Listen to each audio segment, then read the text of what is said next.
evento. Vamos a ir saludándolos por acá. Vemos que ya hay varias personas conectadas. Qué bueno tener ya esta acogida. Ya estos eventos se hacen cada vez pues más, nos anima mucho más, cada vez hay más expectativa frente a lo que podemos seguir avanzando en el programa. Así que les agradecemos mucho su asistencia. Vamos a ir dando unos minuticos mientras llegan más participantes, mientras nos vamos vinculando.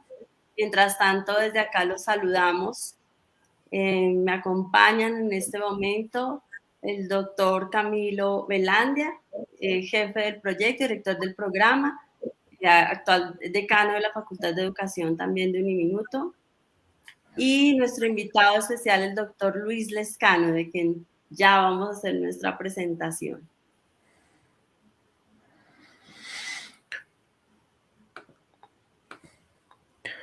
Marta, muchísimas gracias por esta presentación que haces. Un agradecimiento especial para el doctor Lescano por aceptar esta invitación, que como conversábamos en todos los preparativos y hace un momento también lo decíamos con él, es tal vez uno de los eventos más importantes que tenemos para este programa. Pues aquí se van a abordar estos temas legales, estos temas del licenciamiento, de procedimientos, que seguramente pues es algo que ustedes están esperando. Para todos ustedes, un abrazo desde la distancia, esperando se encuentren bien, que vayan disfrutando de este programa, porque pues lo venimos haciendo con todo el entusiasmo que a través de nuestros tutores pueden haber recibido. Yo le doy paso a los invitados, bueno, a nuestro coordinador Salutar, que también se une a la transmisión, y quien va también a dirigir el conversatorio con el doctor Lescano. Entonces, doctor Lescano, muy buenas tardes y bienvenido al programa de mejoramiento con PMSUD y el consorcio de Uniminuto y Oportunidad Estratégica.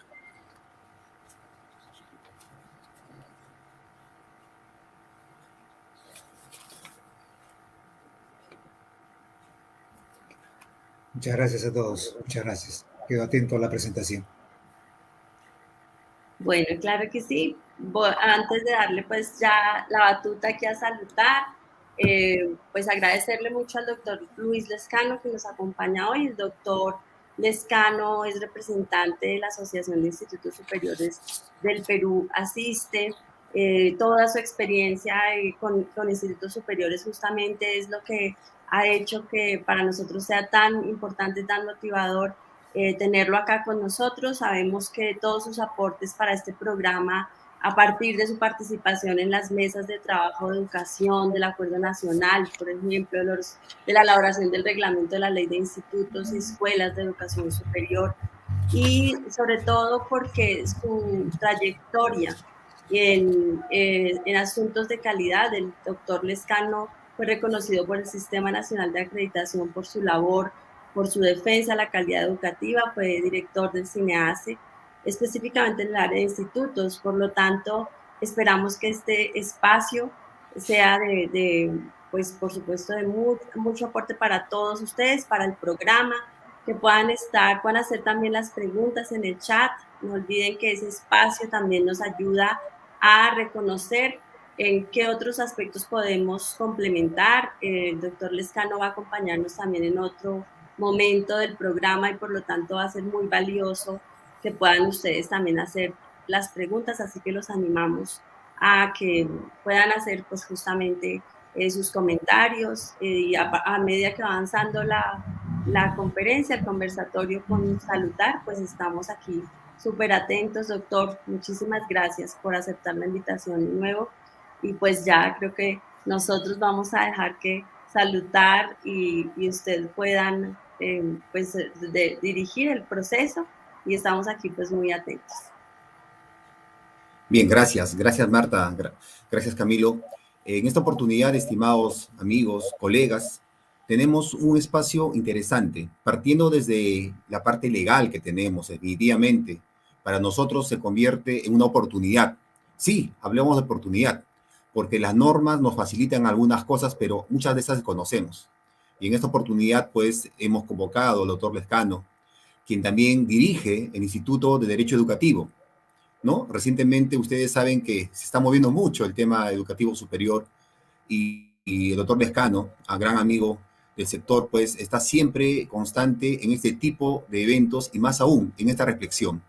Reflexión que nos invita hoy día, ¿no? Una reflexión sobre los retos, qué retos tenemos como institutos públicos en este 2022, tomando en cuenta lo que se tiene como norma, tomando en cuenta nuestro rol como autoridad, tomando en cuenta todo aquello que Minedu ya tiene ya en una lista de programas, pero sobre ello hay más oportunidades. Lucho, bienvenido a este espacio y animamos a todos los participantes, mientras va el doctor Lescano, va exponiendo y compartiendo esta reflexión hacia la acción, podamos ir anotando las preguntas que al final vamos a ir dándoles respuesta con el doctor Lescano. Doctor Lescano, bienvenido a este espacio. Estamos todos prestos para poder reflexionar para la acción. Gracias.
Doctor, perdón, qué pena interrumpirlo, creo que no tenemos audio, discúlpeme.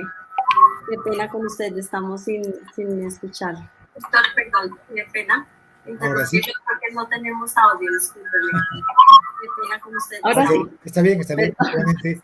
Ahora sí, ¿me escucha? ¿Me escucha? Sí, está bien. Está bien. Hay una interferencia en la... quisiera, por favor, reiterar mi agradecimiento a la Corporación Uniminuto y, por supuesto, también a PEMESUT, que están embarcados en esta iniciativa con enfoque en la educación superior tecnológica, básicamente institutos públicos. Me parece sumamente relevante. Voy a explicar las razones de por qué me parece relevante entrar en estos espacios en particular. Agradecerles por esta invitación. Un agradecimiento especial para Salutar, que me está acompañando en este momento y estamos compartiendo imagen. Y compartir con ustedes que en mi experiencia en estos años, basada fundamentalmente en la educación superior, yo tengo una especial sensibilidad por la educación superior tecnológica, por los institutos públicos, que nació como consecuencia de mi paso como director en el Sistema Nacional de Acreditación de la Calidad Educativa, entre los años 2011, 2013, 2014, en que había mucho dinamismo con el sistema de acreditación. Vamos a hablar también del sistema de acreditación. He escuchado a exministros indicar que el sistema de acreditación no existe. Hay que hacer algunas aclaraciones con relación al tema. Mi intención en esta conferencia es introducirnos a partir de un marco general, no necesariamente legal, pero también legal, porque me parece importante, nos va a permitir ubicar y entender esa relación que hay entre el marco legal, entre la educación y el derecho, que me parece relevante, y no solamente para esta instancia de la educación superior, pero al mismo tiempo, además de la normatividad, vamos a abordar temas con foco en los institutos públicos, partiendo de una realidad que por esos años yo pude conocer y pude advertir visitando hermosa infraestructura de institutos públicos en provincia. Y recuerdo uno específicamente en Tarapoto, con varias hectáreas, hermoso, muy cerca de la ciudad. Y cuando entro a mirar cómo estaban todos los bienes y cómo funcionaban hacia el interior sus carreras técnicas, me daba con la sorpresa que había maquinaria alemana de hace 50 años, parecía de la Primera Guerra Mundial.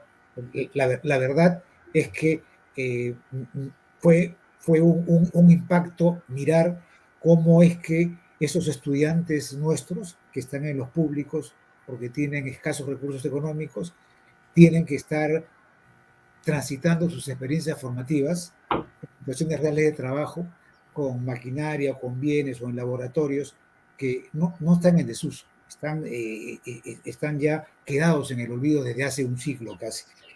Hay, por tanto, un reto, hay una necesidad de abordar que pasa por la responsabilidad del Estado todas esas necesidades que tienen los institutos públicos, sus directivos y la comunidad educativa que conforman los institutos de educación superior públicos del país en términos generales y de las regiones en particular.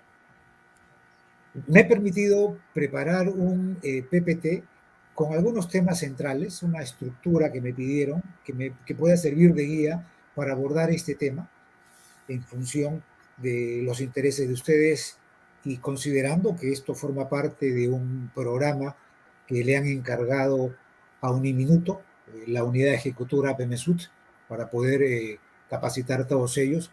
Y en función de este programa tenemos una primera lámina con lo que sería la agenda de lo que vamos a tratar en estos minutos con ustedes y compartirlas sin ninguna, digamos, sin ningún miramiento en decir las cosas como realmente las veo y compartirlas a ustedes como son, dentro de un momento político complicado como el que estamos en este momento y en donde comenzamos por decir que tenemos un Ministerio de Educación que desde que se inició la reforma en la educación superior en el año 2014, con la ley universitaria, luego vino la ley de institutos, y vamos a poder apreciar cómo se construyen estos instrumentos sin una visión holística en momentos diferentes, con personas diferentes, y cómo acaban teniendo miradas diferentes, lo que no le hace bien al sistema, pero además con autoridades que de 2014 a la fecha han pasado hemos tenido 11 ministros, amigos de institutos, 11 ministros desde el año 2014 que se inicia la reforma de la educación superior y solo en este último gobierno tenemos 3 ministros de educación. Hay avances que debemos reconocer, hay fortalezas a raíz de la reforma, pero siento que hay una deuda especial con este nivel educativo, el de los institutos públicos, que creo que debemos abordar con urgencia y los vamos a compartir. La agenda, como ustedes pueden apreciar, es una agenda que considera en primer lugar el marco legal de la educación en el Perú. Me parece importante ubicarnos en la normativa de la educación superior tecnológica, cómo se encuentra dentro de una normativa general, no necesariamente nacional, porque vamos a ver que hay unas vinculaciones importantes que nosotros rescatamos de instrumentos internacionales y que acaban siendo pilares jurídicos de nivel internacional y en función de derechos fundamentales que acaban sosteniendo la educación peruana en particular y que se vincula con la Constitución. Consideramos también importante hablar de las magnitudes de la educación superior, en qué dimensión estamos, cuáles son las cifras actuales de la educación superior, qué cifras habían en el 2019 prepandemia, qué cifras hay en este momento. ¿Se ha recuperado la matrícula pública? ¿Ha sido igual a la matrícula privada? Las gestiones iguales, son miradas diferentes, modelos diferentes. Creo que compartiendo un poco de todo esto, creo que nos va a permitir ser conscientes de cuál es nuestra realidad como directivos y responsables de los institutos públicos del país. Y eso, conociendo el marco, nos permite también diagnosticar luego la situación de cada una de nuestras instituciones. Y eso pasa también por el tercer punto de agenda, que es la vinculación necesaria que tenemos y que vamos a seguir teniendo con nuestras autoridades de las regiones en un sistema educativo que tiene cierto grado de descentralización con los gobiernos regionales y a partir de ahí las direcciones regionales, las políticas educativas, cuáles son aquellas que tienen directa relación con nosotros, con los institutos públicos, cuáles son, cuál es el foco, destacan o no destacan los institutos públicos.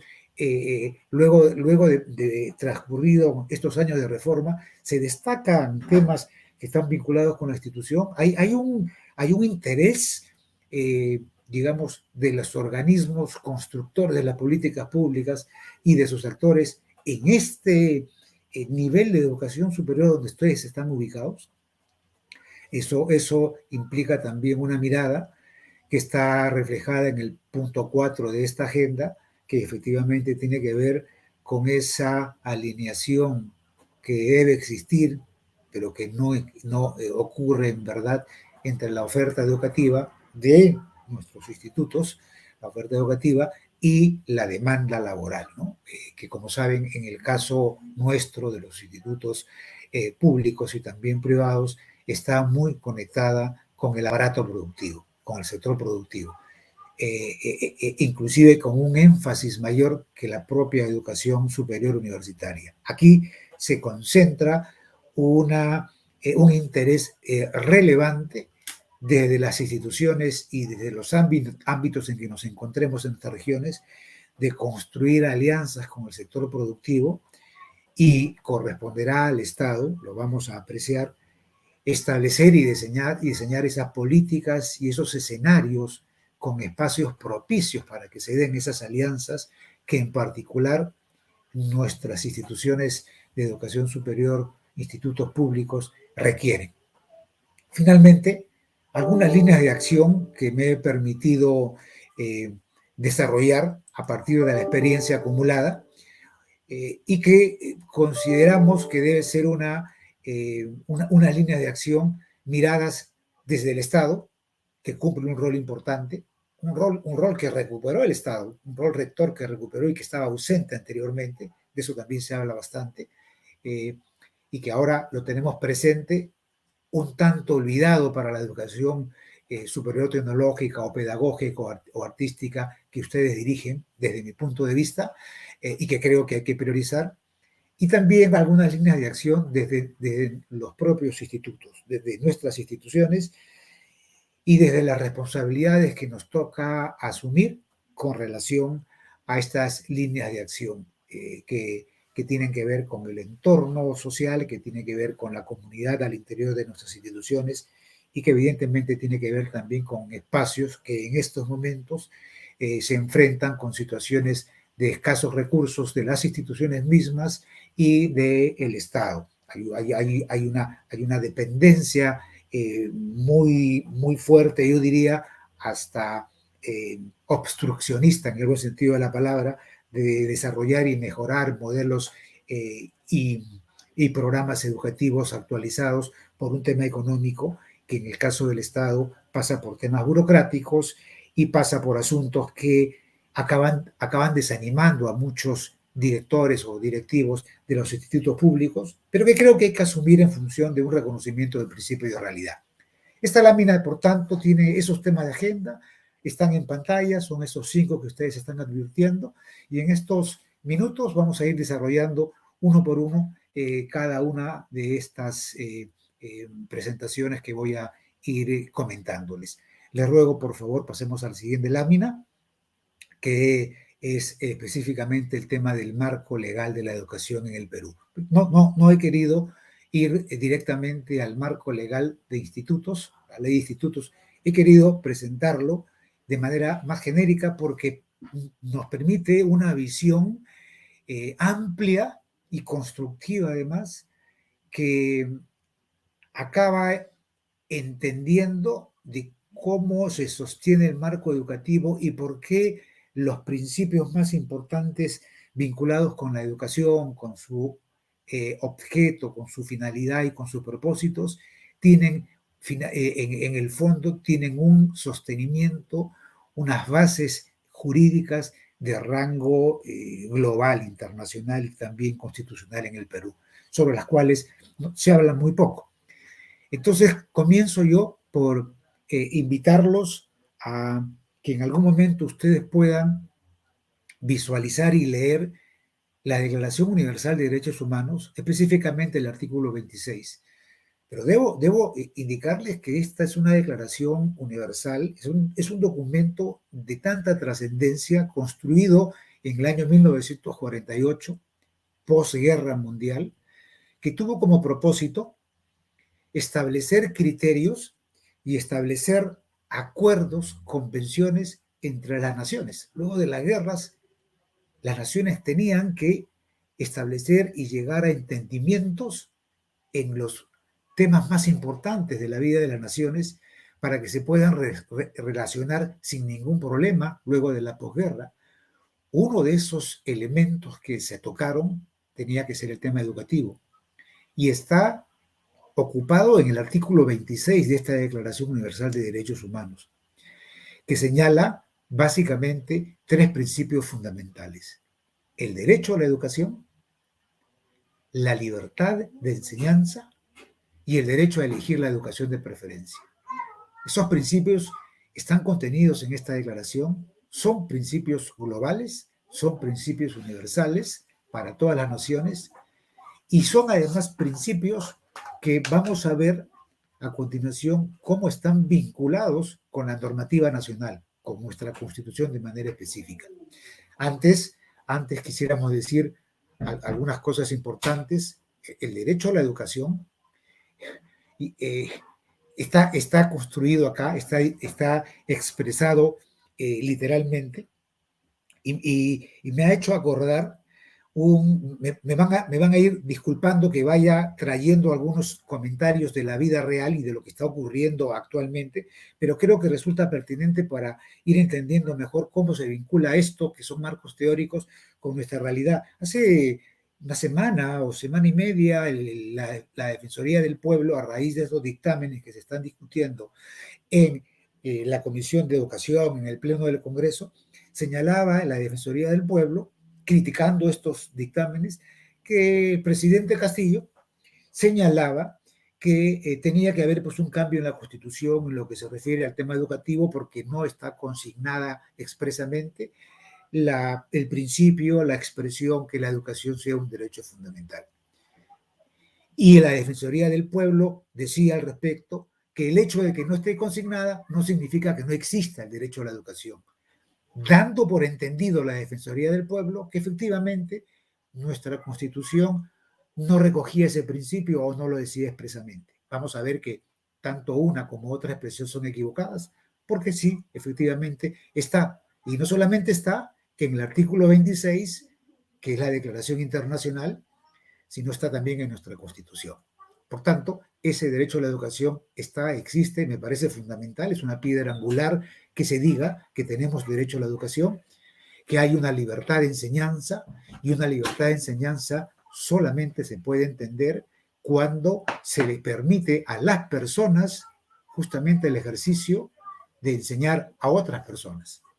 Y esta libertad de enseñanza, por tanto, implica que cualquiera que pertenece a la sociedad, incluyendo el Estado, por supuesto, puedan ejercer la libertad de enseñanza. El caso peruano en particular, en toda la región latinoamericana, nosotros desde el Instituto Peruano de Derecho Educativo hemos hecho en más de una oportunidad estudios comparativos sobre la legislación latinoamericana y hemos identificado algunos países. Perú es uno de ellos, Brasil, que tiene una matrícula muy importante, acaba marcando un balance sobre la educación superior en Latinoamérica, donde hay unas matrículas muy importantes en Latinoamérica. En Latinoamérica prácticamente el 50% en la educación superior es pública y otro 50% es privada. Perú y Brasil son países en donde los 2/3 de la educación está en manos de los privados y por tanto consecuencias que se derivan de esas situaciones reales, ¿no? Consecuencias como el tema de las universidades y licenciamiento. La mayor parte de universidades que salieron fueron universidades privadas. De eso también vamos a comentarlo. Esperemos que haya un poco de tiempo, porque fue un mecanismo el de las universidades que luego lo vamos a poder aplicar con los institutos y ustedes van a enfrentar esos mecanismos. Lo cierto es, regresando a este primer punto, es que este tratado internacional en este artículo 26 respeta la libertad de enseñanza.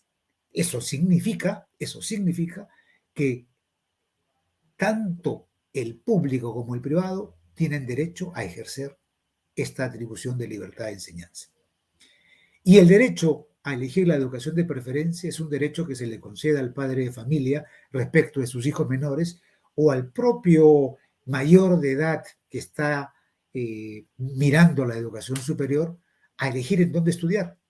Si estudiar en una institución pública o estudiar en una institución privada, si estudiar en un colegio que tenga valores religiosos o en un colegio que tenga una educación laica o que tenga algunas atribuciones tecnológicas o no. Entonces, esa diversidad que se propone en este derecho a elegir la educación de preferencia es una diversidad que acaba sosteniendo los distintos modelos de enseñanza, los distintos modelos de gestión educativa, la distinta participación del Estado y de los privados en la enseñanza. Ese trinomio derecho a la educación, libertad de enseñanza y derecho a elegir educación de preferencia constituye un bloque universal jurídico que sirve específicamente y que ha sido tomado por nuestra Constitución en sus artículos 13 y siguientes, que construyen todo un régimen educativo con relación a este tema. A propósito, nosotros hemos trabajado hace muy poco, hace 2 o 3 meses hemos trabajado un ensayo sobre el régimen educativo en la Constitución del 93, con nuestros amigos de Uniminuto podemos compartirlos para aquellos que tengan interés con algún enlace que ustedes, a que ustedes puedan acceder. Pero lo cierto es que nuestra Constitución se vincula tan de cerca, umbilicalmente, con esta Declaración Universal, con sus artículos 55 y con su 4ª disposición final complementaria, que señalan, el artículo 55, señalan que los tratados internacionales tienen fuerza de ley y deben de ser cumplidos por los países, específicamente por el Perú. Por tanto, la Declaración Universal de Derechos Humanos es una fuente internacional jurídica de cumplimiento obligatorio para el Perú, al interior del Perú. Y la 4ª disposición final complementaria señala que todo aquello que tenga que ver con los derechos fundamentales, con las libertades fundamentales, deben interpretarse de acuerdo a la Declaración Universal de Derechos Humanos. Por tanto, ese bloque que constituye el derecho a la educación, la libertad de enseñanza y el derecho a elegir la educación de preferencia, es un bloque que no queda solamente en el ámbito internacional externo al Perú. El Perú lo recoge muy claro, lo recoge expresamente, lo recoge literalmente, y por tanto acaba siendo ese bloque aquel que sostiene la educación en nuestro país. A partir de ese bloque se construye lo que viene en el país. Se construyen ya las normas que aterrizan en la básica, que aterrizan en la educación superior y también en los CEPROS, que están allí en el intermedio, que para mí son una especie de péndulo que todavía ni los ubican en la superior, ni las ubican bien en la básica. Creo que allí hay un reto por asumir con el tema de los CEPROS. Hay una educación técnica también que hay que mirar y que la siento también un poco olvidada de parte del Estado. Esperemos que tenga su oportunidad también. Pero eso acaba mostrándonos cómo hay un marco legal internacional y cómo hay un marco legal constitucional a partir del cual se desarrolla la educación. Estos principios, tal cual están en la Declaración Universal, se recogen casi literalmente a partir del artículo 13 siguiente de la Constitución. De manera que basta con revisar esas normas para darse cuenta cómo es que se construye. En la Constitución el régimen está algo desordenado, pero estos principios se recogen respecto de la educación en términos generales. Solamente respecto de la universitaria se establecen con precisión cuáles son los propósitos, en qué consiste la educación universitaria. No se habla sobre la básica, no se habla sobre la tecnológica, más allá de que debe de enseñarse. Hay una vinculación inclusive y una responsabilidad en estos artículos respecto de los institutos y en general de las instituciones educativas de enseñar la Constitución.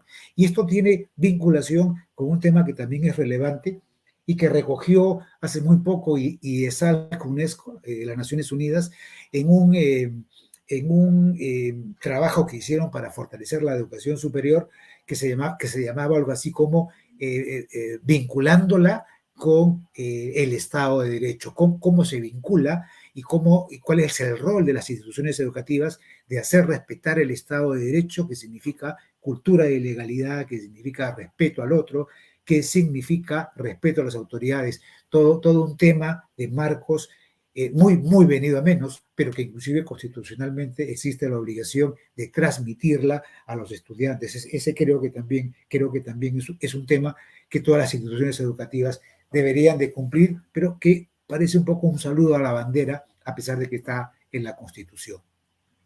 Por tanto, cuando nosotros miramos y queremos conceptualizar la educación misma, evidentemente la contextualizamos como un servicio de interés público. Por supuesto que es de interés público, es interés de los privados, es interés de los públicos, es relevante, acaba siendo un tema que debe priorizarse en todos los ámbitos, comenzando por los presupuestos del Estado, la educación, la salud, son temas muy relevantes. Por eso es que la cartera de educación del Ministerio de Educación es la cartera que concentra el mayor presupuesto del Estado.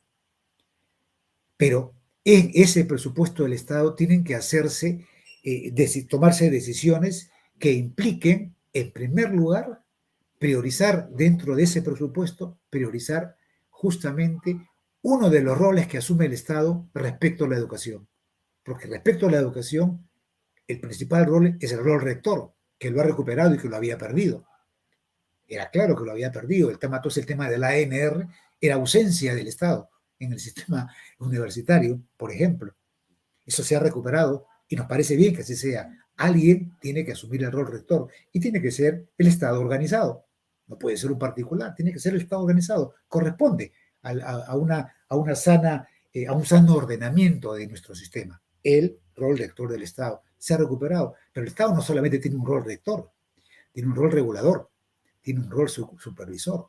¿Y cómo manifiesta esos roles de regulación y supervisión? En el caso de ustedes, vamos a verlo con el Ministerio de Educación, con el licenciamiento, con las acciones de supervisión.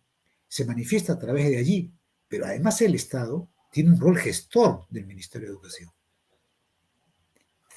Es propietario y gestor de instituciones públicas. Ustedes representan al Estado, los que están en los públicos, representan al Estado, son funcionarios públicos y lo que hacen es gestionar instituciones públicas. Allí se expresa, en cada una de sus instituciones, ese rol gestor que tiene el Estado. Entonces, cuando se señala y se dice, por ejemplo, en nuestros debates, que no puede ser juez y parte, que los rectores no pueden ser juez y parte, efectivamente, lo de la ANR fue un momento, un periodo nefasto para la educación superior universitaria, pero eso no nos puede llevar a conducir a sostener eso, porque los rectores de ahora no son los rectores de antes, y porque además, si pensamos que las instituciones educativas privadas no pueden ser juez y parte, imaginemos qué podríamos decir del Estado, que no solamente tiene el rol rector, sino que regula, sino que supervisa, sino que gestiona. Entonces podemos acabar en la conclusión que el Estado no solamente es juez y parte, es dueño del escenario completamente. Entonces, no se trata de eso. Se trata de que cada uno asuma un rol y que efectivamente eso sea aceptado socialmente, y no hay forma de que se acepte socialmente si es que esto a partir del marco legal no se va construyendo con la participación de los actores. Así como hay una libertad para enseñar, donde participan todos, públicos y privados, tiene que haber una libertad para construir todo esto. En base al rol rector, el Estado debe hacer participar a todas las instituciones de la sociedad para que puedan construirse todas estas políticas educativas. Es una función del Estado, corresponde al Estado que se haga eso. ¿Quién mejor que las instituciones educativas, que ustedes, que conducen instituciones educativas, quién mejor que ustedes para indicar pues, que se puede diseñar una estrategia para la educación superior tecnológica o pedagógica o artística? No se les puede excluir a ustedes que conocen el tema. No, no es posible. Son actores naturales. No pueden sustraerse de participar en construcción de políticas. La Ley General de Educación Superior de México, publicada en abril de escasamente hace menos de un año, se construye una ley de educación superior donde están todos los institutos, no solo universidades, no solo institutos, están todos allí regulados y ahí se crean organismos tipo el Consejo Nacional de Educación donde participan los actores naturales. Un Consejo Nacional de Coordinación para la Educación que tiene que ver con estas estrategias donde participan todos los actores, todos, las mismas instituciones, los titulares. Ustedes, por ejemplo, los que son titulares, participarían en eso. En el licenciamiento, igualmente. Y en la acreditación también participan. Es más, fíjense, los sistemas educativos de Norteamérica, de Centro y Norteamérica, eso lo hemos detectado ya hace algún tiempo, y a mí en particular me llamó la atención porque no sabía que existía esa manera de, digamos, regular el ingreso de nuevos institutos a un sistema educativo determinado, ¿no? Pero eso viene de hace muchos años atrás y tiene que ver con la presencia de universidades emblemáticas que existían públicas. En el caso de México, la Universidad Autónoma de México, se llaman inclusive universidades autónomas. La Universidad Autónoma de México, la Universidad Autónoma de Chiapas, tienen un tratamiento especial, son verdaderamente autónomas, se les hace un presupuesto y ellos toman todas las decisiones. No tienen que estar pidiendo permiso para desarrollar un programa, no tienen que estar pidiendo permiso para entrar en un lugar. No, ellos tienen un presupuesto y con eso se mueven. Hay autonomía plena. Esa autonomía plena, evidentemente, no existe acá en el Perú y se llaman autónomas allí. No solamente eso, esas universidades autónomas participan subiendo el dedo o bajando el dedo para las instituciones que quieren entrar al sistema. O sea, no solamente participan como actores, participan decidiendo quién entra y quién no entra. No tienen, evidentemente, allí la sombra de la ANR, ¿no? Que fueron personas que no tuvieron un ejercicio apropiado, pero quedó eso en su momento. Las personas no pueden deteriorar las instituciones. El rector, hay que reconocerlo, y la institución del rectorado es una institución que expresa la máxima autoridad académica de un país. La máxima autoridad académica de un país. Dirige la asamblea universitaria, preside el consejo universitario. No se puede hablar de un rector, menos ahora que se saneó el sistema universitario, donde han quedado las universidades que se comprometieron con superar las condiciones básicas de calidad y salieron otras que nunca debieron ingresar y que el Estado permitió que ingresaran por la ausencia de ese rol rector al que me he referido. Entonces no podemos nosotros alegremente hablar de la figura del rector como si el rector fuese un elemento que obstruye, cuando la figura del rector, tal como está diseñada la ley universitaria y tal como está diseñada en todos los países, acaba siendo la personalidad más relevante de la academia de un país, de la academia de un país. O sea, no estoy hablando de cosas menores, ¿no es cierto? Entonces, esto lo digo porque quiero rescatar la figura del rector, que en el caso de ustedes equivale a la figura del director general para institutos de educación superior público. Entonces, eso nos lleva ya a ir derivándonos a un marco legal más acotado. El nuestro. ¿Cuál es nuestro marco legal? Es un marco legal reciente. Del 2014 se dio la ley universitaria, luego su reglamento, luego vino la ley de institutos, luego vino el reglamento de la ley de institutos.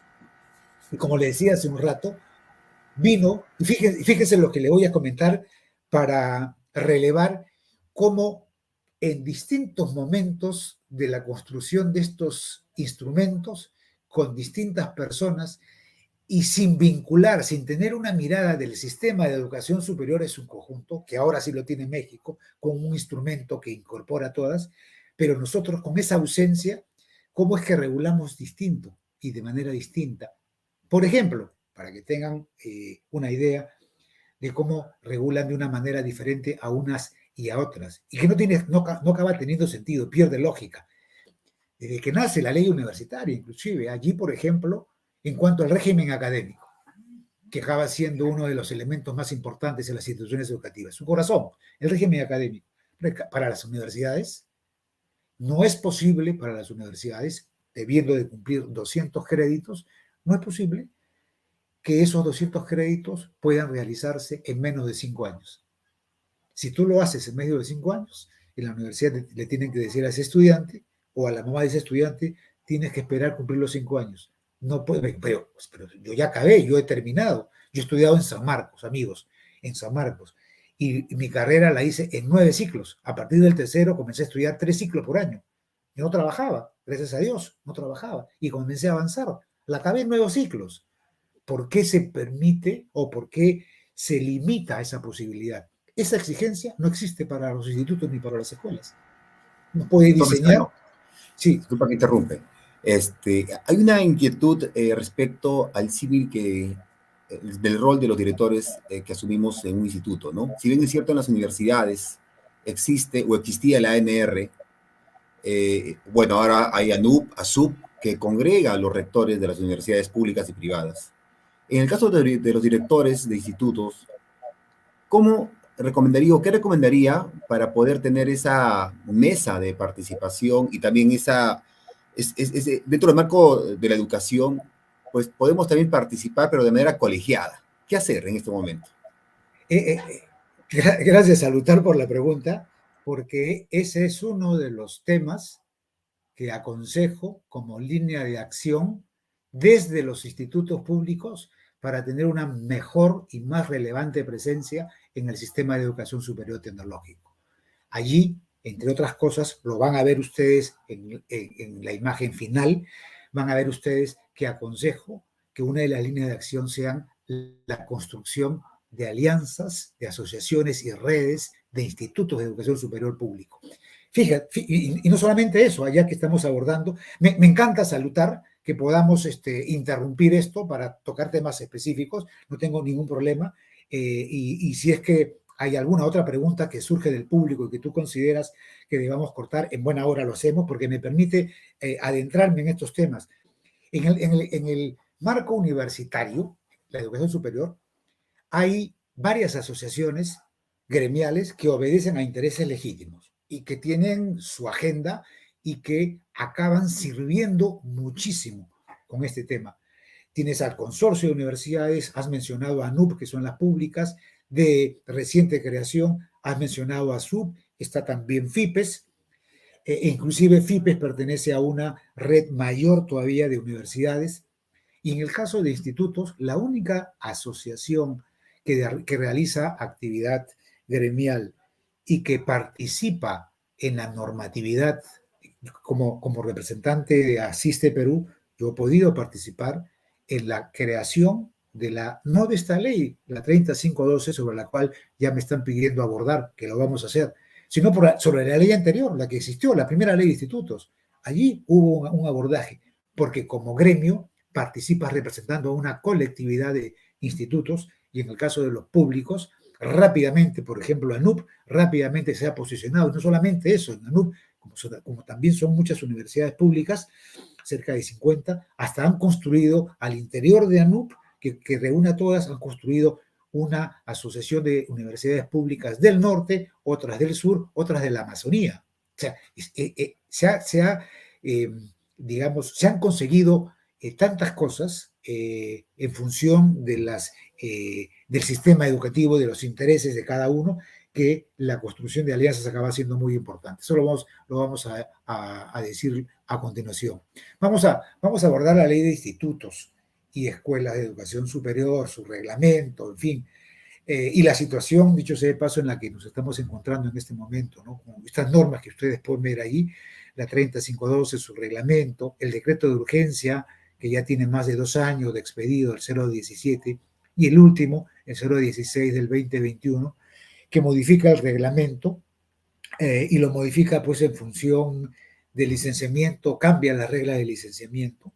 Y bueno, y no creo que esté mal, ¿no? Creo que el licenciamiento es una experiencia relativamente nueva con las universidades, relativamente nueva con nosotros, y es natural que al construirlas se cometan pues omisiones, se cometan errores. Creo que eso es natural que ocurra, y por eso que hay una ley de institutos que luego ha sido modificada por otra, un reglamento por otro, el licenciamiento también está modificándose, las reglas están cambiando, algunos se quejan por este cambio tan rápido. Bueno, es un sistema nuevo con gente nueva y bueno, al construirse toma un tiempo y cuesta. Por eso es que se necesita que eso tenga una permanencia en el tiempo, permanencia que no estamos logrando, para que todo ese diseño se asiente y pueda tener una vida que vaya modificándose con el tiempo, pero con gente que ya está vinculada con estos temas, conocedora con estos temas. Pero con 11 ministros de educación, con 3 en el último gobierno, y a partir de ahí cambios que se producen en las principales direcciones, tanto el Ministerio de Educación como las direcciones regionales, acaba afectando, pues, efectivamente, y retrasando todo este tema que no le hace bien al país. Y perjudica a públicos y a privados, por supuesto, ¿no? La ley de institutos y el reglamento tienen una mirada, desde mi punto de vista, y creo que eso ha tenido que ver con la presencia del magisterio público, la presencia sindical del magisterio en esa época intervino. Si ustedes se dan cuenta y cogen esos instrumentos, muchos de sus articulados, gran parte de sus articulados, está dedicado al tema de la reforma magisterial docente.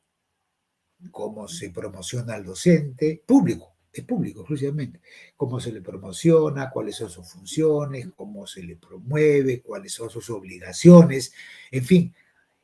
Me parece bien que haya una reglamentación.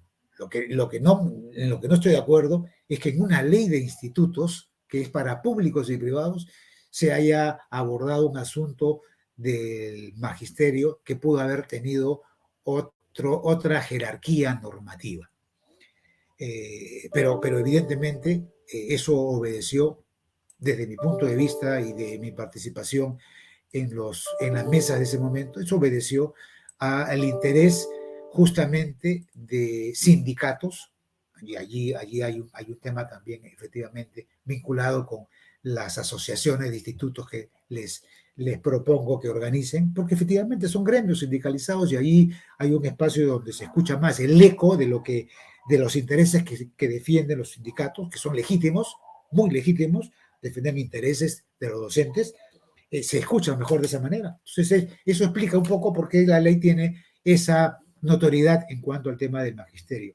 Hay una primera, me parece, unas primeras definiciones con relación a la educación superior, institutos y tecnológicos.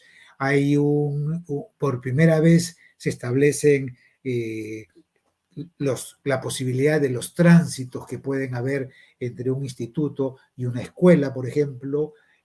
Con claridad se señala los créditos que deben realizarse o cumplirse en un instituto de educación superior, 120 créditos, más o menos en 3 años, pero en el caso de los institutos, como les decía, no hay necesidad de cumplir los 3 años exactos, se pueden diseñar por lo menos en otros momentos.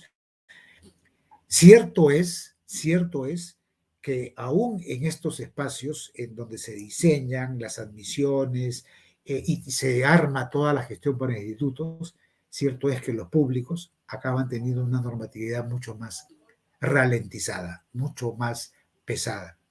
Y allí otra vez creo que hay que meterle dinamismo a eso a través de coordinaciones directas con las entidades de las regiones a las que cada uno pertenece, para darle dinámica a eso y para que digamos, las normas orientadoras, las normas que se puedan ir dando en cada región sobre la manera en que deben de conducirse. Entonces, más de ustedes se acordarán, los que pintan canas como yo, se acordarán que había unos temas de matrícula, disposiciones para matrícula, tú no puedes matricular más allá de tantos momentos, no puedes hacer de 3 o 4 matrículas al año, todo un tema muy complicado.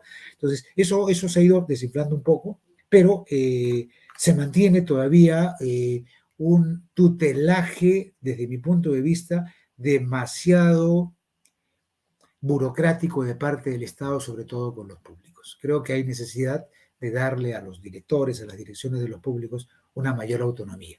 Evidentemente, autonomía que recaiga en directores preparados, en directores que reúnan los requisitos, pero que tengan una autonomía para que puedan desarrollar sin que hayan camisas de fuerza que al mismo tiempo no están pues en consonancia con lo que manda la propia Constitución. La Constitución le asigna un rol al Estado y ese rol que le asigna es de establecer lineamientos académicos generales. No dice alineamientos académicos específicos, son lineamientos académicos generales, aquellos que estamos esperando que salga para la educación superior tecnológica y que todavía no salen. Tenemos las mesas cerradas, las ventanillas cerradas, vamos a hablar de eso. Esos lineamientos académicos generales, son específicos, no te pueden estar diciendo dónde vas a colocar la silla, dónde vas a poner el caño en el baño, esas cosas no te pueden estar diciendo. O sea, a veces el Estado entra a esos espacios que efectivamente pues acaban transgrediendo, acaban pisando la autonomía que corresponde. Entonces creo que ahí hay un tema de mejora, hay momentos que pueden mejorar en esa relación con el Estado y para eso las asociaciones, en este caso de institutos que puedan existir en el futuro, institutos públicos, pueden ser muy buenos interlocutores para ir consiguiendo eso. Acuérdense al mismo tiempo que el Estado tiene un rol de fijar los requisitos mínimos para el entrar al sistema educativo, los mínimos, no dice los máximos. Por eso es que se llaman en el licenciamiento condiciones básicas de calidad. ¿Por qué no se llaman condiciones extensivas o condiciones no básicas, sino condiciones especificadas de calidad?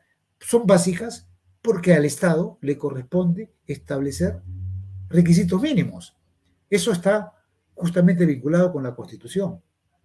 Esas son las condiciones básicas de calidad por las que van ustedes a tener que transitar con el tema de la educación superior. Y en el caso de esta normativa, regresando a ella, en la ley y en el reglamento de la ley se establecen cuáles son esos requisitos. Han habido cambios con esos requisitos, pero se establecen y tienen que ver pues con condiciones básicas de calidad vinculadas con la infraestructura. Nos ha hablado algo de la infraestructura, tiene que ver con condiciones básicas de calidad vinculadas con el régimen académico, con la docencia, porcentaje de docentes a tiempo completo. O sea, tiene que ver con aspectos importantes en la conducción de una actividad educativa, de una institución educativa, en temas grandes que reflejen que cumplida condiciones mínimas uno puede llegar a un licenciamiento.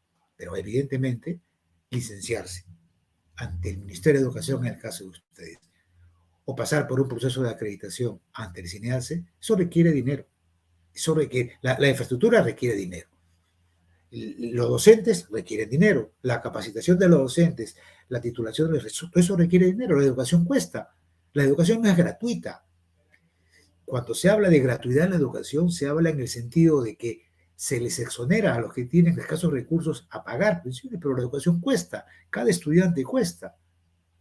Entonces, y por supuesto, en el caso de los públicos, eso acaba teniendo directa relación con el presupuesto nacional y por tanto de ello depende el crecimiento, ¿no? Pero creo que deben haber entendimientos en esos casos, ¿no? Y no estar tocando en la puerta del Ministerio de Economía y Finanzas para que puedan tener ustedes eso. Deben saberlo, eso dice al principio de realidad. Ustedes están entrando a instituciones que tienen, por realidad, tienen esa característica y por tanto deben de asumirla para poder tener una gestión que pueda ser útil y que con acompañamientos que están teniendo como este, a cargo de Uniminuto, puedan servir para construir los principales instrumentos de gestión y otros que tienen que ver con la complejidad de una institución educativa. Lucho, Seguimos. sí, permíteme trasladarte algunas inquietudes de nuestros participantes, ¿no? Bueno, sabemos todos, los que estamos aquí presentes, que pues, el Minedu emite pues, las normas realmente con una demora que hasta ahora seguimos esperando los nuevos LAG y los nuevos CBC, no sé desde cuándo, para poder licenciar las modalidades. Y así pues ha habido una demora en la propia ley, la 30.512 y su reglamento que ahora en octubre recién se ha actualizado, se ha puesto de manifiesto. Sin embargo, los participantes dicen y sienten que esta nueva ley o el reglamento favorece más a los institutos privados. Eso es lo primero que te traslado. Lo segundo es de que la norma se actualiza pero el proceder sigue siendo de hace 15, 20 años atrás. ¿Qué hacer? Porque tampoco no toda la norma va a solucionar. Sin embargo, para eso estamos en un tema de una gestión eficaz. Pero, ¿cuál sería tu punto de vista para que con lo que se tiene como norma poder dar pasos significativos? Sobre lo primero, mi mirada coincide, pero es a la inversa. No es que se favorezcan a los privados, es que los públicos están atados con una normativa vinculada con el Estado, con una burocracia vinculada con el Estado específicamente, a la que están sujetos los directores, que hacen que la gestión sea más complicada. Gestionar, administrar, dirigir un instituto público no es lo mismo que gestionar un instituto privado.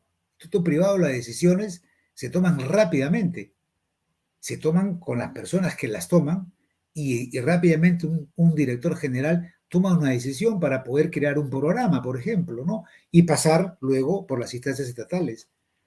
En un instituto público esto es más lento. Entonces, yo lo que diría es, la gestión de los institutos públicos acaba teniendo muchísimas más dificultades que una gestión de institutos privados, ¿no? Y creo que allí también hay un espacio para que el Estado entienda que hay que profesionalizar la gestión de los institutos públicos. Eso pasa por darle autonomía a los directores.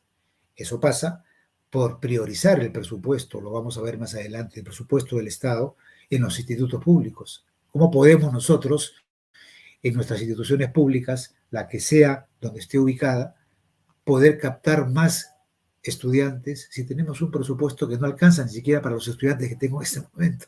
¿Cómo puedo hacerlo? No tiene sentido eso. O sea, ¿cómo me pueden pedir a mí una performance si no me dan recursos para hacerlo?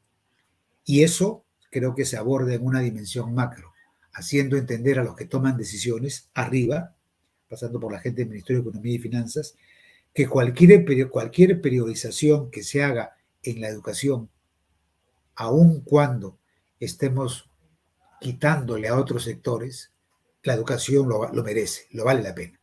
Ahí hay que tener decisiones sensibles para que tampoco, digamos, se afecte tanto a otros sectores, pero la educación tiene que tener una preferencia. Y cuando hablo de una preferencia, me estoy refiriendo a la pública. Me estoy refiriendo a la gente que maneja los institutos públicos, que particularmente, como les decía, han estado medio olvidados por el Estado, ¿no? Y vamos a ver también, con otras láminas a las que te pido por favor continuar, vamos a ver cómo es que esto se ha manifestado en la práctica, ¿no? Les voy a compartir con ustedes. Pasamos a la siguiente lámina, que son el tema de las autoridades. Ustedes las conocen igual, mejor que yo, las autoridades y políticas públicas, ¿no?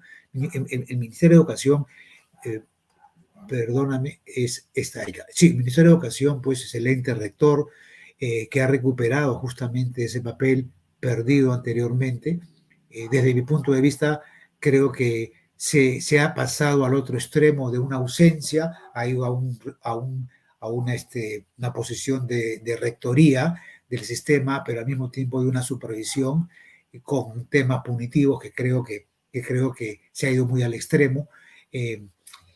Supervisor al mismo tiempo. Ustedes tienen igualmente allá en cada una de las regiones unas direcciones regionales de educación. En algunas regiones como La Libertad, por ejemplo, o Arequipa, se llaman gerencias de educación. Y aquí sí quiero compartirles un comentario, ¿no? Yo he conocido esas direcciones, distintas direcciones en Ayacucho, Arequipa, Trujillo, Cusco. Yo lo conocí a Edgar Tello, al congresista, cuando era director de la Dirección Regional de Educación del Cusco hace algunos años, ahí lo conocí. Pero lo que les quería decir es que Trujillo, por ejemplo, tenía una gerencia regional en una estructura organizativa al interior de esa región, que hacer gerencia, su capacidad de acción y de coordinación con las direcciones altas del gobierno regional eran mucho más ágiles. Estaba diseñado mucho más ágil. No habían otros niveles a los cuales consultar y hacer más lento el tema. No, ahí había un tema mucho más dinámico. Por eso le llamaban gerencias, en la libertad también.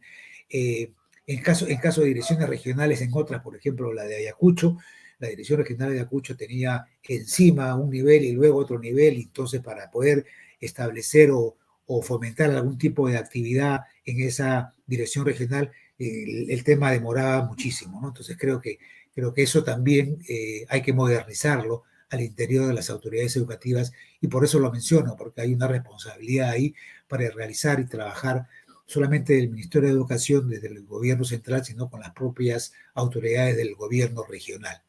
La DIGESUPA, como ustedes saben, es la dirección que centraliza la educación superior tecnológica y técnico-productiva y artística del Perú. Han pasado varios directores por allí.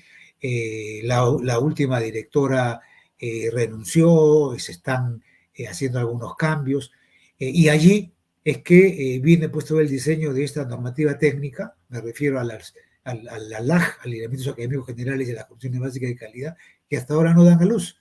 Han pasado 2 años y no estamos en cierre hace 2 años. Eso, la verdad que eso es una irresponsabilidad absoluta de parte del Estado, de tener ventanillas cerradas y no permitir que la educación vaya modernizándose. Virtualmente es una paralización de la educación superior. Eso no, la verdad que no puede ocurrir. Algo de esto me preguntaron ahora en Diario Gestión, y estamos diciéndolo desde Asiste Perú. No es posible que tengamos 2 años con cierre de ventanillas. Eso refleja la condición que estamos teniendo de la autoridad educativa, que hay que modernizar. Y señalar también que el proyecto educativo nacional, esto creo que debemos de saberlo todos. El proyecto educativo nacional al 2036 es un instrumento muy complejo, muy bien elaborado. 3 años tomó para el Consejo Nacional de Educación. Lo socializó en Lima, lo socializó en provincias durante 3 años, y captó una serie de orientaciones y salió un documento muy bien elaborado.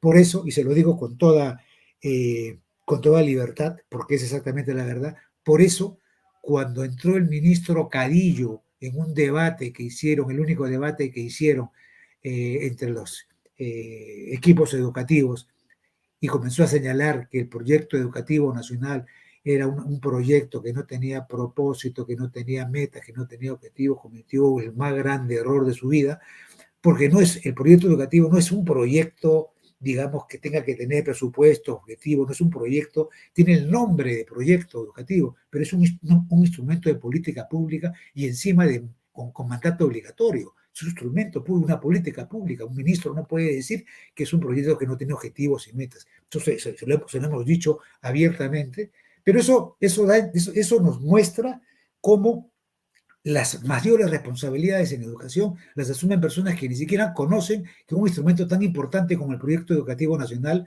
que costó tanto tiempo, se diga alegremente que no tiene objetivos, metas, no tiene presupuesto, como si fuera un proyecto en el sentido literal de la palabra.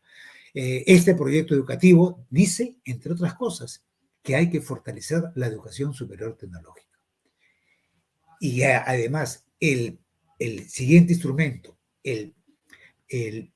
la Política Nacional de Educación Superior y Técnico-Productiva del Ministerio de Educación, específicamente para la educación superior, que se hizo hace escasamente 1 año aproximadamente, también le pone foco a la educación superior tecnológica. ¿Por qué lo señalo esto? Porque además la UNESCO, a través de su Instituto Internacional para la Educación Superior en América Latina y el Caribe, la UNESCO, también ha trabajado mucho en universidades, pero ya está trabajando muchísimo en instrumentos que tienen que ver, y en políticas que tienen que ver, y en orientaciones que están dando los gobiernos para la educación superior tecnológica. ¿Eso qué significa? Que nuestros principales instrumentos, que los principales actores, inclusive internacionales, están mirando que lo que ahora se debe de fortalecer es la educación superior tecnológica antes que la universitaria. Y tiene sentido porque efectivamente son instrumentos que son aquellos que está requiriendo el país. En esta lámina, rápidamente podemos advertir que hay una pirámide invertida, y esta pirámide invertida es una propuesta que hizo el propio Ministerio de Educación, con relación a la situación de la educación superior, fundamentalmente esa falta de conexión que hay entre la oferta educativa con la demanda laboral. Es una especie de pirámide invertida. Tenemos, luego del licenciamiento, ojo, tenemos 93 universidades que representan el 65% de la matrícula de la educación superior, 824 institutos tecnológicos que representan el 20.5% de la matrícula, datos del Minedu, 1.800 CEPROS, apenas el 11% de la matrícula, y 184 pedagógicos que representan el 2.30% de la matrícula, entre públicos y privados. Entre públicos y privados. Hay una porcentaje concentrado, 65% en las universidades. O sea, pero sin embargo, lo que la realidad demanda es que el sector productivo está requiriendo, como se ve en la línea de abajo, 4 técnicos por un universitario. Y no, por eso que es inverso, y no como existe actualmente, que por cada técnico hay 3 universitarios. Entonces estamos desalineados entre lo que nuestras instituciones ofrecen con lo que necesita la actividad. Y esto lo menciono además señalando que en el caso de sus instituciones que están ubicadas en departamentos que tienen un sector productivo manufacturero, agrario, el que sea, pero algo hay en esa región en la que hay que destacar, hay que vincularse con eso, hay que establecer allí institutos que estén alineados con la sociedad y que permitan que haya una efectiva conexión, participación entre nuestros institutos y las sociedades en las que nos encontramos. Avanzo con un poco más de dinamismo porque me lo han pedido. Esto nos está conduciendo a líneas de acción desde el Estado y desde los institutos, en función de todo lo que estamos hablando. Hay algunos subtemas y efectivamente uno principal, medular, es la reanudación inmediata de los procesos de licenciamiento. Ya nos hemos cansado de decir que hay ventanillas cerradas, no es posible en este momento incorporar un nuevo programa o pedir una modalidad de enseñanza distinta ahora que hay una semipresencialidad. Y aquí me detengo a decirles algo que siempre lo preguntan, y lo preguntan desde los públicos y desde los privados. Nosotros, estimados directores y dirigentes de institutos públicos que me están escuchando, nosotros estamos en este momento transitando por un régimen excepcional. Las autorizaciones que existen formalmente para desarrollar los programas que ustedes tienen en este momento, o aquellos que ya obtuvieron el licenciamiento, o antes del licenciamiento, esas famosas revalidaciones que se tenían que hacer ante la autoridad, es decir, programas y matrículas autorizadas, todo eso existía y se suspendió con motivo de la emergencia sanitaria. Al suspenderse por la emergencia que tenemos todavía, se generó un régimen excepcional en donde, para que no se detenga la educación, se está permitiendo una educación remota. No digo virtual, porque lo virtual es más estructurado, digo remota. Y estamos haciendo una educación remota, con todos los problemas que ustedes han vivido en el año 2020, sobre todo en el 2021. Todos los problemas de plataforma, de conexión de internet, los que están más alejados han sufrido muchísimo, y los propios estudiantes. 2020 ha sido un año muy complicado para ustedes, muy sumamente. Si ya la tenían mala, si ya bailaban con la más fea, ese año fue completamente complicadísimo. Régimen excepcional. Ese régimen excepcional continúa hasta ahora, ya deben haberse adquirido algunas capacidades, depende de cada institución educativa. No podemos generalizar algunas capacidades tecnológicas con plataformas, con capacitación de nuestros docentes en la enseñanza virtual y de los propios estudiantes. Lo que dicen los que saben, digamos, y lo que dicen las encuestas de los mismos docentes y de los estudiantes, es que lo que se está imponiendo, lo que se va a imponer una vez que salgamos de este régimen excepcional de emergencia, vinculado con la emergencia, y cuando eso se detenga, lo que vamos a tener es lo que teníamos anteriormente. ¿Qué cosa fue lo revalidado? Entonces, vamos a estar obligados a entrar a un licenciamiento ya con programas actualizados y con modalidades vinculadas a la semipresencialidad. Los invito, por tanto, a pensar y a mirar que tenemos que entrar en algún momento con expedientes de licenciamiento pensando en temas semipresenciales, porque es lo que van a querer nuestros estudiantes y además, ojo, en provincias inclusive existen casos, y no pocos, de estudiantes alejados de las instituciones, pero que tienen conexión a Internet y se han matriculado, porque había un tema de educación remota que permitía matricularse. Con la semipresencialidad va a tener que haber una conexión práctica, además obligatoria. Ustedes saben que las experiencias formativas en situaciones reales de trabajo son obligatorias en el caso de nuestro nivel educativo.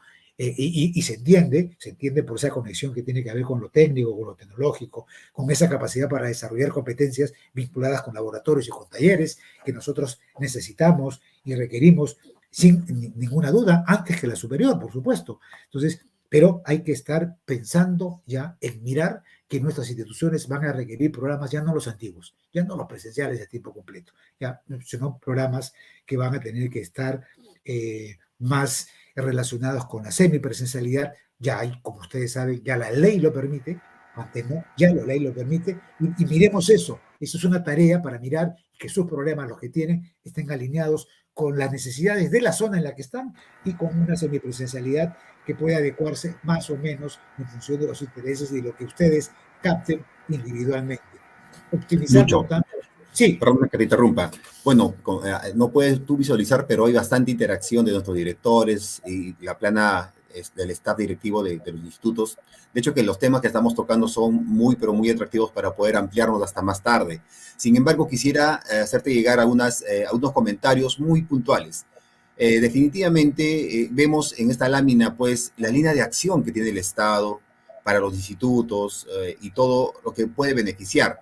La primera pregunta es, ¿y qué pasa? Teniendo líneas de acción, teniendo como un Educatec, los IDEX, ¿qué falta para implementarlos? ¿No? Dos, sabemos de que las CBCs, las condiciones básicas de calidad, pues la exigencia hace que los institutos puedan tener, en el tema de bienestar, nada más como ejemplo, ¿no? Contar con un psicólogo, con un doctor, pero no cuentan con los recursos para poder implementar y por ende presentar su expediente a licenciamiento, ¿no? Conclusión, hay una falta de autonomía, pues, administrativa y económica que dificulta una implementación adecuada a la calidad que están comprometidos los participantes, ¿no? Somos testigos que hacen una lucha constante, pero quieran conocer un punto de vista crítico para poder tener, pues, estas herramientas que nos exige la calidad, ¿no? Y licenciamiento son condiciones básicas de calidad. Entonces, estamos yendo hacia ese camino, pero tenemos este tipo de falta de implementación de las líneas de acción, falta de una asignación de recursos. ¿Qué podemos hacer, Lucho? Gracias. Gracias por la pregunta, saludar. Las líneas de acción están en pantalla, ustedes la pueden ver, pero me parece muy relevante tu pregunta porque además me permite vincularla ya con una experiencia ocurrida a nivel de universidades y que creo que eso puede ser muy útil. Y porque pasa por una voluntad política, ¿no? O sea, el Estado, el propio Minedu, tiene que comerse el pleito con los públicos de que tiene que haber una lucha por un tema presupuestal. Eso eso hay que moverlo. Hay que moverlo por ejemplo, en las direcciones regionales, con los gobiernos de cada uno y con sus asociaciones, que yo les reitero, deben de constituirlas porque va a ser muy útil para esto. Fíjense, cuando concluyó el licenciamiento de las universidades, el que le llamaron el licenciamiento 1.0, porque ahora hay un licenciamiento con mayores exigencias, hay todo un tema con relación al licenciamiento. Yo tengo ya una teoría. Yo creo que ahora hay que mirar la acreditación antes que el licenciamiento, porque eso conduce a la excelencia educativa y a la instalación de la mejora continua de la calidad. Pero el licenciamiento, cuando se dio y me refiero a las públicas, porque eso se va a repetir con los institutos públicos. Cuando se dio a las públicas el licenciamiento, se otorga con ellos le llamaban observaciones o reparos, pendientes. Te otorgaba licenciamiento a San Marcos por tanto tiempo, pero ojo, ahí esté pendiente. Le otorgaba licenciamiento a otra universidad pública, la UNCE de Arequipa, por tantos años, pero tienes estos pendientes. Esos pendientes significaba recursos, significaba poder tener recursos para, por ejemplo, mejorar infraestructura o, por ejemplo, permitir que sus profesores tengan otros grados académicos. Todo eso cuesta. Y la SUNEDU pretendía que ahora como el licenciamiento es temporal, se vaya a un licenciamiento 1.5. Y el Ministerio de Educación, a SUNEDU, que no es el Ministerio de Educación, el Ministerio de Educación desde la DIGESU, que es el par de la DIGESUPA para tecnológicos, la DIGESU le dijo a la SUNEDU, un momentito, le dijo, ¿cómo estás pidiendo que las universidades públicas pasen a un licenciamiento 1.5 con mayores exigencias que implican dinero, si ni siquiera el Estado le ha podido dar, economía y finanzas específicamente, los recursos necesarios para cumplir a totalidad con esas recomendaciones derivadas del primer licenciamiento? Si ni siquiera han acabado el primero, han cumplido con todo el licenciamiento, lo tienen, pero quedaron unos reparos. ¿Cómo vas a pasar al 1.5? O sea, el mismo Estado dándose cuenta que hay una necesidad, y el Ministerio de Educación, en un informe sumamente complejo que ahí conservamos porque nos pareció importante. Eso se va a repetir con los institutos, se va a repetir. Entonces hay que ir advirtiendo y hay que ir mirando que siempre los problemas se concentran en estos temas económicos, y hay que entrar en los espacios y organizarse de tal manera de que esto acabe siendo efectivamente una política que el Estado se la adopte como propia. A mí me parece eso relevante, ¿no? Que tiene que ver con lo que tú mencionabas, ¿no? Los temas de bienestar, sin recursos, ¿cómo le puedes permitir eso? Orestes Cachay de San Marcos le decía a Minedu y le decía a Economía y Finanzas, mi presupuesto se compone 60% de lo que me das como Estado, 40% de mis recursos propios. ¿Cuáles son sus recursos propios? Sus escuelas de posgrado, por ejemplo. El alquiler de la cancha de fútbol, por ejemplo. Estoy en pandemia, no tengo nada de eso. No tengo nada del 40%. Y tú encima ahora me estás pidiendo que reciba 800 alumnos más. ¿De dónde? O sea, ahí hay un tema que hay que manejar con el Estado. El problema es que con esta dinámica de cambio de ministros y de directores es complicado sentarse a hablar con gente que ya no tiene pues la misma cara de antes, que tú dices, y ahora hay que hacer el trabajo, señores. Ustedes son directores de institutos, hay que comerse el trabajo y comenzar a crear relaciones de confianza, hacer entender los puntos de vista, sus necesidades, formar alianzas de manera colectiva. Eso es relevante. Un ejemplo que les sugiero que hagan, se constituyan y tener una presencia efectivamente importante en el colectivo y poner en agenda aquello que realmente signifique y que sea interés del estudiante, porque finalmente el estudiante es el eje, ¿no? Ustedes están viendo ahí en pantalla lo que hay que hacer, no lo voy a repetir por un tema de tiempo, hemos hablado de alianzas. Creo que en la educación superior tecnológica tiene que haber una campaña nacional. Creemos, esto lo hemos compartido con asociaciones de institutos de Colombia, más desarrollada que la nuestra, Ecuador, que está avanzando bastante, Chile todavía aún más desarrollada que la de Colombia, y ellos comenzaron por campañas nacionales que el Estado entendía que tenían que hacerse para hacer entender y quitar del chip de nuestras familias, en la que me incluyo, que nuestros hijos necesariamente tienen que pasar por la educación superior universitaria. Hay que posicionar la educación superior tecnológica dándoles las oportunidades para que sí sea, ¿no? El IDEX que aparece en pantalla, los institutos de excelencia, fue una excelente idea de crearlas y fortalecerlas en las distintas regiones, y estaban calculando que se necesitaban como 100.000 millones de soles. Imagínense, 100.000 millones de soles calculaba el Estado para eso. Creo que eso lo hizo dormir un poco. En el caso de Educatec, que se diseñó también para públicos, para que administraran los institutos públicos, para que hicieran una especie sea una especie de director general de los directores generales de los institutos públicos para ver el tema de gestión. Claro, acaba siendo pues eso también un tema burocrático, ¿no? Les acaba quitando esa autonomía a la que yo me refería, ¿no? Y que la merecen los directores de los institutos que efectivamente están comprometidos con sus estudiantes y con la calidad educativa. En la siguiente lámina, que es ya una de las últimas, allí vamos a apreciar en específico, hemos concluido, me parece, ¿no? Esta es la de los públicos. Sí, acá está. Hay que tomar conciencia, pues, del principio de realidad. Eso me parece importante que ustedes lo sepan, ¿no? Están ustedes dirigiendo instituciones que tienen limitaciones, exigencias frente a un Estado que también tiene limitaciones económicas. Eso hay que asumirlo. hay que asumirlo y hay que hacer algo por eso. No solamente quejarlo, no solamente hay que hacer, hay que realizar actividad en función de eso, ¿no? Y con lo que tenemos hay que ser creativos y poder desarrollar lo mejor que se pueda. Desanima, evidentemente que desanima, pero es un principio de realidad y hay que asumirlo y por tanto esto desde mi punto de vista tiene que ver con la economía del país, ¿no? Un estudioso en educación decía de que si habíamos crecido en matrícula era porque el país en los últimos 10 años o 15 años había crecido en la economía, ¿no? Yo estoy de acuerdo en eso, ¿no?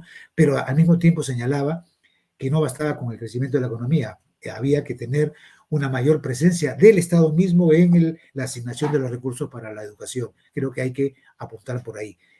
Menciono también allí, fíjense, la constitución de asociaciones y redes educativas, ¿no? Eso permite discutir la responsabilidad que tiene el Estado, ¿no? Con los institutos públicos y participar en la construcción de las políticas en las propias direcciones regionales. Les va a dar presencia como asociaciones construidos, porque ya van a estar allí, sea el grupo que sea, algunas con más instituciones, otras con menos instituciones, pero ya consolidadas colectivamente en una asociación que va a tener un peso específico, con una organización específica, con una reunión interna, fijando agendas que la fijan ustedes, y no necesariamente el gobierno regional, sino ustedes que son los que conocen mucho mejor lo que pasa en las instituciones educativas. Hay que tener pleno conocimiento del sistema de educación superior y de sus marcos regulatorios. Por eso es que me permití, y me disculparán si he sido aburrido, pero por eso es que me permití hacer todo este esquema, todo este paraguas normativo para entender dónde estamos, cuál es la magnitud, cuáles son las dimensiones y poder ubicarnos exactamente en dónde nos encontramos, ¿no? Hay que desarrollar capacidades de gestión administrativa a pesar de esa realidad a la que hemos mencionado, académica y económica, ¿no? Y con mirada de diagnósticos de cada una de nuestras instituciones. Nosotros las conocemos, somos los directores de esas instituciones.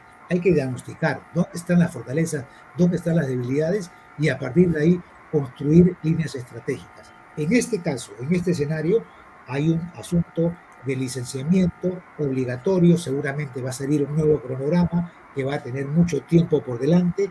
Les digo ya algo que va a ocurrir cuando la ventanilla se abra, que seguramente va a ser en poco tiempo.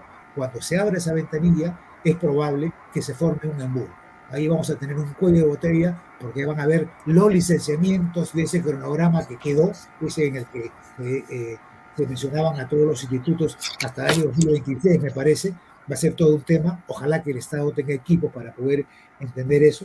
Nosotros estamos pidiendo una reunión con el ministro de Educación para que ya abran las ventanillas lo más pronto posible. Hemos sacado un comunicado quejándonos por estos 2 años que está en cierre de ventanillas. Esperamos tener la reunión muy pronto en estos días. Y esos diagnósticos van a permitir pues, construir líneas estratégicas que van a estar individualizadas en cada una de nuestras instituciones. Vamos a tener una agenda propia, una agenda con nuestro gremio, el que ustedes construyan, de cara a escenarios que van a tener que ver con lo que hacen en cada una de sus regiones o con el Ministerio de Educación propiamente, ¿no? Eso pasa por asumir un liderazgo social también en sus respectivas zonas de influencia, porque hay evidentemente una relación que tiene que ir creándose y dándole prestigio a la institución en los entornos en donde ustedes se desarrollan. Sus instituciones tienen que responder a los problemas de sus zonas y de las falencias y los reclamos de lo que se produce en esa zona, para que haya la pertinencia tan necesaria. Lucho, sí, adelante. Permíteme comentarte, mientras tú estabas dando este gran paraguas por el cual vamos y nos conducimos, ya surgió las iniciativas en el chat de tener, primero, la Asociación de Directores de Institutos. Otra iniciativa es la ASIP, la Asociación de Institutos Públicos. Muy necesario, el crecimiento en red y sobre todo la coordinación es más que importante, más aún sabiendo que hay normas pues que demoran en publicarse y cuando se publican muchas veces no está acorde a la realidad. Los institutos definitivamente están con esa ansiedad de poder estar en esa velocidad. Y ahora hablamos pues de la revolución industrial 4.0. Hablamos de todo lo que significa pues la inteligencia artificial, robótica. Y cuando vemos este tipo de tecnología hacia un año determinado, y vemos qué norma tenemos a la mano, no nos ayuda. Es más, estamos a puertas de iniciar ahora en marzo, abril, los semestres académicos, y aún no está definido el gran modo de servicio que tenemos que dar como directores, ¿no? Como institutos. Entonces, nuevamente, creo que el reto está en nosotros, pero quisiéramos, para ir cerrando esta parte ya, porque hay mucho que conversar, por eso lo dije a un inicio, ¿no? Pero ante estos retos tecnológicos, ante la realidad que ya hablamos de lo que es, hemos aprendido que en estos últimos años la manera de enseñar ha cambiado y aún regresemos a la presencialidad, pues esta no va a ser la misma. La virtualización ha llegado para quedarse, ¿no? O sea, es decir, somos conscientes de ello. Cómo ser un instituto público moderno que abrace lo que significa, pues, esta revolución 4.0 industrial. Yo además quisiera resaltar esa, digamos, iniciativa que está saliendo ahora de esta conferencia. Me alegro que así sea, me alegro muchísimo.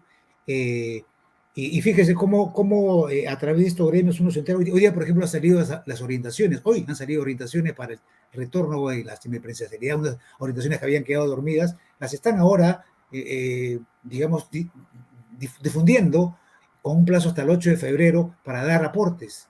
Se la recibimos porque tenemos el gremio constituido y entonces eso ayuda y rápidamente el gremio se reúne, las asociaciones, los institutos se reúnen y dicen esto nos parece bien, esto nos parece inadecuado. O sea, hay mucha ventaja para eso, ¿no? Pero me parece acertado que ya hayan salido estas orientaciones ya por lo menos como proyectos para poder mirarlos. Hay que compartirlos con los institutos públicos también. Pero hay mucha tarea por delante, salutar, mucha tarea por delante. Acabo reiterando que la labor que hacen los directores de los institutos públicos es una labor, verdad, cuesta arriba, pero hay que asumir las cosas como vienen. Hemos decidido ser directores de institutos públicos, hagamos todo lo que esté a nuestro alcance, porque eso finalmente va a ser en beneficio de nuestros jóvenes estudiantes. Eso me parece a mí muy relevante, el estudiante como eje central del sistema educativo. Gracias, Lucho. Gracias por esta primera experiencia de reflexión en base a las normas, pero también retados a poder abrazar este programa y todo lo que pueda converger en favor de los estudiantes, ¿no? Sé que muchos colegas míos están pues haciendo todo un gran esfuerzo a pesar de las limitaciones económicas, administrativas que puedan tener, porque hay un compromiso con la educación. Así es que a los que han participado, gracias. Y de parte del programa, pues el compromiso de ir complementando, ampliando todo lo que va a hacer crecer nuestro compromiso y la contribución. Creo que nuestra coordinadora Marta y Camilo, pues, están con nosotros para dar el cierre. Adelante.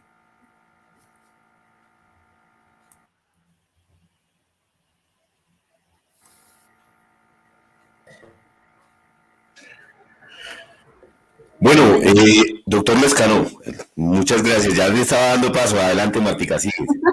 Perdón. No, muchas gracias, doctor, de verdad, muchas gracias, Salutar. Esto ha sido muy interesante. Vimos que hubo una activa participación en el chat, lo cual nos anima muchísimo. Justamente de eso se trata, lo dijimos también en otras ocasiones.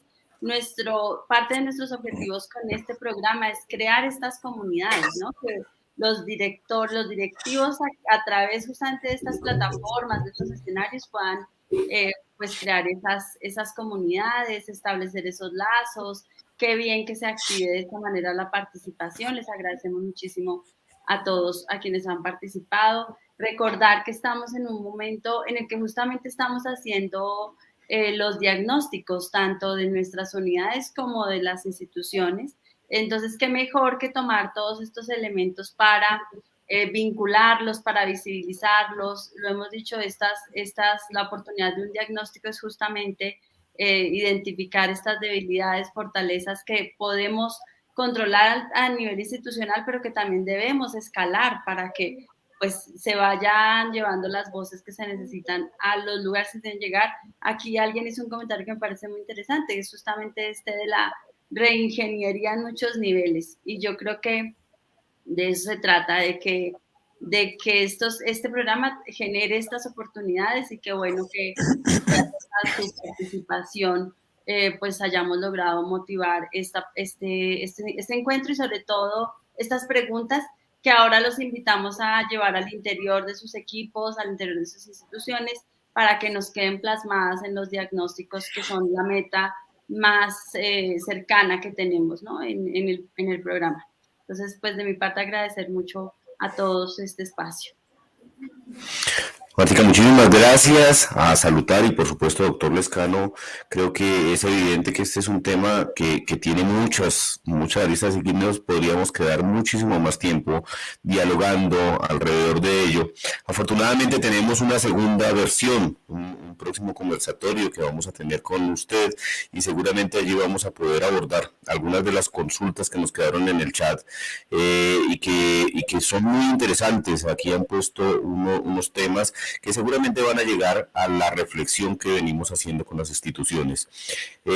Por mi parte, yo considero que los objetivos que teníamos con este webinar, con esta conferencia, están cumplidos, que era despertar pues todas estas inquietudes y las llevaremos dentro de los otros eventos que tenemos académicos en el programa para que la creación de los instrumentos de gestión, pues como lo hemos dicho siempre en todo momento en el programa, sean el fruto de una reflexión permanente dentro de la institución.